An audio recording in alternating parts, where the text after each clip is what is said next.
सभी को good afternoon. आज हम पढ़ेंगे लेसन नंबर 4 का नया टॉपिक या लास्ट टॉपिक कि उपचार पर्ची का प्रारूप किस तरह बनाया जाता है और इसमें किस तरह प्रत्येक भाग में किस चीज़ का वर्णन करती है। दूसरा पॉइंट है आपका कि उपचार पर्ची लिखते समय किन किन बातों का ध्यान रखना चाहिए। तो इससे पहली क्लास में आपको बता दिया है ऑलरेडी कि उपचार पर्ची क्या है, उपचार पर्ची के कितने भाग होते हैं। तो लगभग आपके 6 भाग होते हैं। उपचार पर्ची की डेफिनेशन आपको ऑलरेडी बता दी गई है। तो आज हम पढ़ेंगे नया टॉपिक कि उपचार पर्ची किस तरह बनाई जाती है और उपचार पर्ची के कौन से भाग में किस चीज़ का वर्णन हम करते हैं, तो उसके बारे में अध्ययन करेंगे। और हम दूसरा टॉपिक पढ़ेंगे कि उपचार पर्ची लिखते समय किन किन बातों का ध्यान रखना चाहिए। तो उपचार पर्ची का प्रथम भाग कौन सा होता है? डिस्क्रिप्शन ऑफ पेशेंट, यानी जिसके अंतर्गत रोगी पशु का वर्णन किया जाता है। रोगी पशु का वर्णन किस तरह किया जाता है कि सीरियल नंबर, यानी पर्ची के जो सीरियल नंबर है वो। दूसरा चीज है इसके अंतर्गत दिनांक, यानी कितनी तारीख है उस दिन। तीसरा सेक्स ऑफ एनिमल एज, यानी इसकी एज कितनी है, 3 वर्ष, 4 वर्ष, 5 वर्ष। और अगला आपका पॉइंट है कि निदान, कि पशु को किस तरह आपने निदान किया और उसका क्या सॉल्यूशन निकला, यानी उसको किस तरह की बीमारी है, तो उसके बारे में हम अध्ययन करेंगे। और उसको किस भाग में लिखेंगे? उपचार पर्ची के प्रथम भाग में लिखेंगे। अब है उपचार पर्ची का दूसरा भाग, जिसको हम कहते हैं सुपरस्क्रिप्शन। तो उपचार पर्ची के दूसरे भाग में किस चीज का वर्णन किया जाता है? मात्र RX का, जिसका अभिप्राय है आप इसे ले, मेरी ईश्वर से शुभकामना है कि आप इसे लेकर ठीक हो जाए। तो ये इसका क्या है?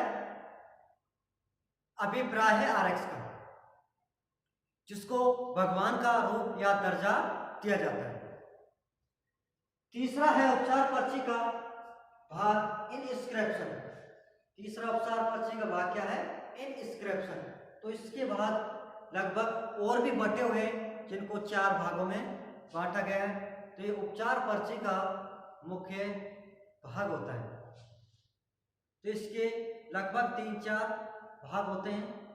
तो प्रथम भाग उपचार पर्ची का जो तीसरे का, यानी इनस्क्रिप्शन उपचार पर्ची का मुख्य भाग है, उसका प्रथम भाग है बेसिक, जिसको हिंदी में हम कहते हैं कि आधारभूत औषधियाँ। तो आधारभूत औषधियों के अंतर्गत हम लिखेंगे कि आपने किस बीमारी में किस मुख्य औषधि का अध्ययन किया। जैसे इम्पैक्ट ऑफ रूमन, यानी पेट में बंद पड़ जाते हैं, तो उसके लिए हम मैग्नीशियम सल्फेट का यूज करते हैं। तो हम लिख सकते हैं बेसिक में कि 2.5 MgSO4 250 ग्राम। दूसरा है इनस्क्रिप्शन का भाग। दूसरा इनस्क्रिप्शन का भाग है कि एडजुवेंट्स ऑफ ड्रग्स, यानी सहायक औषधियां।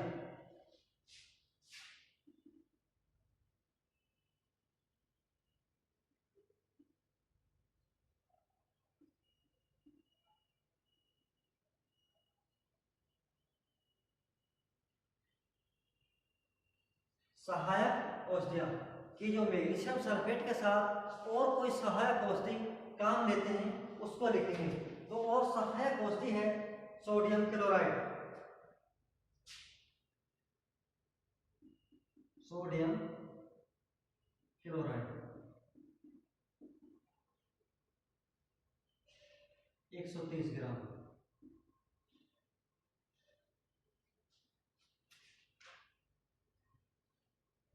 अगला इनस्क्रिप्शन का तीसरा भाग है करेक्टिव।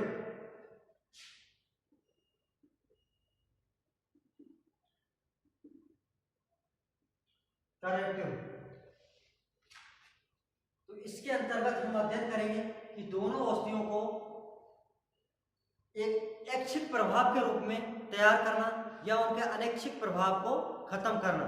तो उस औषधि को हम इसमें लिखते हैं इनस्क्रिप्शन के तीसरे भाग में। तो ऐसी कौन सी औषधि है जो इनके प्रभाव को कम करती है?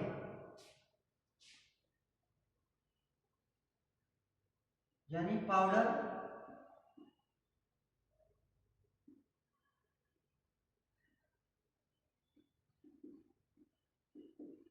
फुल जिंजीवर्स 30 ग्राम।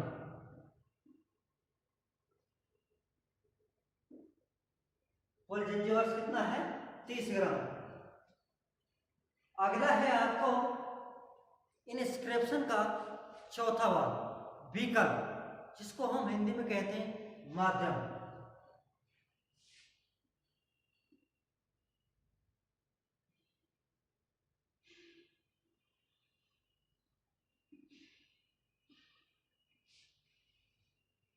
जिसको हम हिंदी में कहते हैं माध्यम। इसके अंतर्गत हम अध्ययन करेंगे कि औषधि कंप्लीट तैयार करनी है किस रूप में करनी है, पाउडर के रूप में, टैबलेट के रूप में, मिनरल मिक्सचर के रूप में, कि किस तरह आपको औषधि तैयार करनी है। तो सोडियम क्लोराइड और जिंजर्स और मैग्नीशियम सल्फेट, तो इसको हमको तैयार करना है एक्वा, जल में।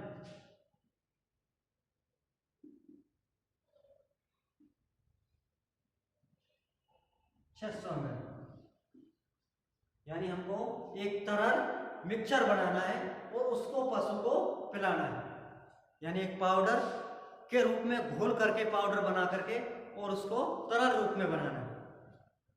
तो ये आपके इंस्क्रिप्शन के मुख्य भाग होगा, जिसको 4 भागों में बांटा गया है। अगला भाग है आपका सम एक्सप्रेशन, चौथा।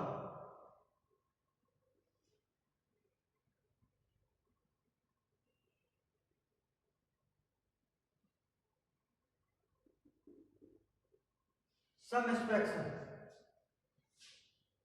यानी इसको किस रूप में तैयार करके कब देना है। तो इसका अंतर्गत किस चीज का अध्ययन करना है कि इसके अंतर्गत औषधि बनाने के दिशा निर्देश दिए जाते हैं कि औषधि किस रूप में बनानी है। तो औषधि किस रूप में बनानी है? पाउडर के रूप में।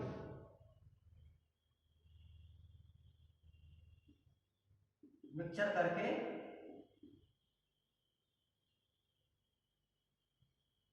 फुल या कोष्टम कहते हैं पाउडर के रूप में। अगला उपचार पर्ची का 5वां भाग है सिग्नेचर।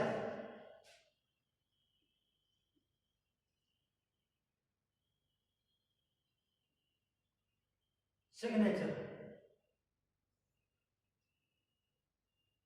जिसके अंतर्गत औषधि के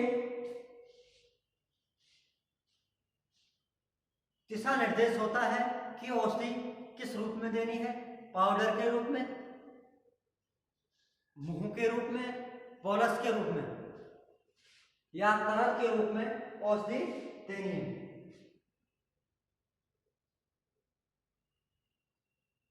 जैसे ओरल एंड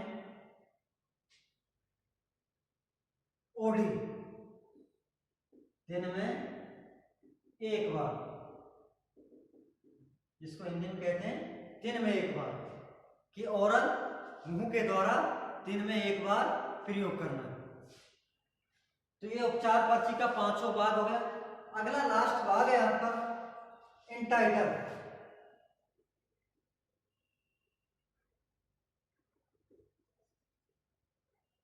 इंटाइटर यानी हस्ताक्षर, लघु हस्ताक्षर।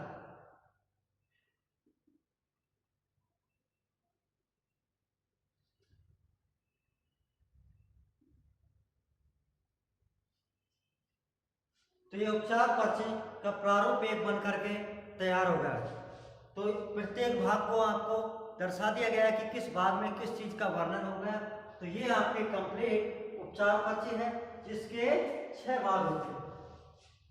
अब आपका लास्ट या अगला टॉपिक इसके अंतर्गत पड़ता है कि उपचार पर्ची लिखते समय किन किन भागों का वर्णन किया जाता है। उपचार पर्ची लिखते समय किन किन बातों का ध्यान रखना चाहिए,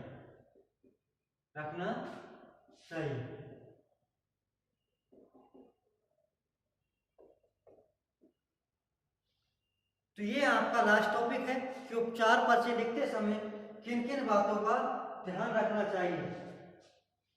तो इसमें फर्स्ट पॉइंट है कि उपचार पर्ची लिखते समय भाषा का ध्यान रखें। उपचार पर्ची लिखते समय भाषा का विशेष ध्यान रखना चाहिए, विशेष ध्यान रखना चाहिए कि एक सरल और सटीक भाषा का उपयोग करें और व्यक्ति उसको आसानी से समझ सके। सबसे इंपॉर्टेंट पॉइंट। अगला है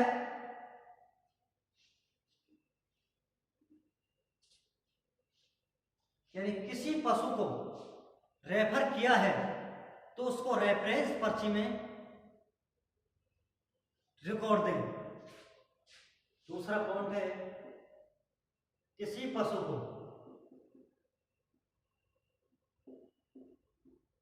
रेफर किया है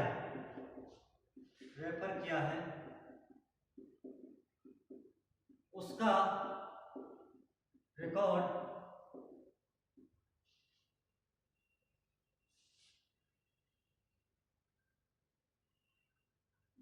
उपचार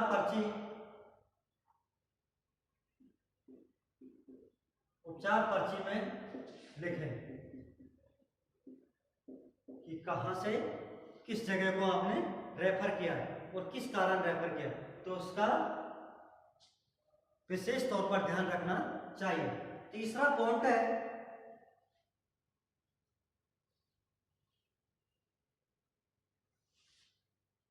कि पर्ची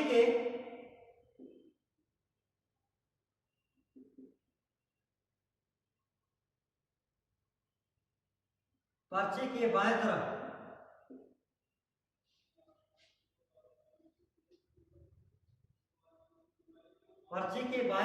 इनस्क्रिप्शन भाग में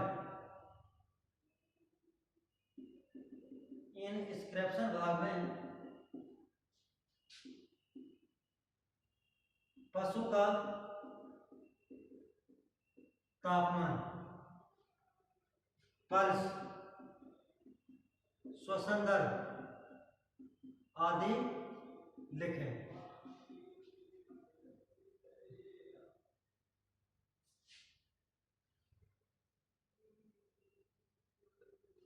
तो ये आपका 3 पॉइंट हो गए। चौथा पॉइंट है उपचार पर्ची लिखते समय